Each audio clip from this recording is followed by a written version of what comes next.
আমাদের উপর নির্যাতন, সেই নির্যাতনের রাজ্য ক্ষমতা হয়েছে আমরা মন্দিরগুলোকে পাহারা দিয়েছি, আমরা এদেশের রাস্তাঘাটে ট্রাফিকের কাজ করেছি। আমরা এখন পর্যন্ত আপনাকে সহযোগিতা করতে চাই, তবে ইসলামের বিরোধিতা যারা করবে তাদেরকে আপনি প্রশ্রয় দিতে পারবেন না।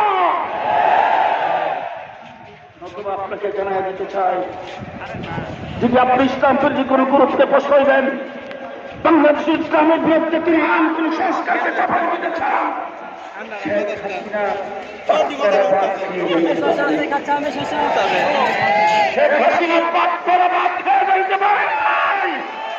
সুতরাং শেখ হাসিনাই বলছিল উৎখাত করতে পারে সেই শক্তি বাংলাদেশে নেই, কিন্তু আওয়ামী লীগ যেইভাবে উৎখাত হয়েছে, শেখ হাসিনা উৎখাত হয়েছে। আপনি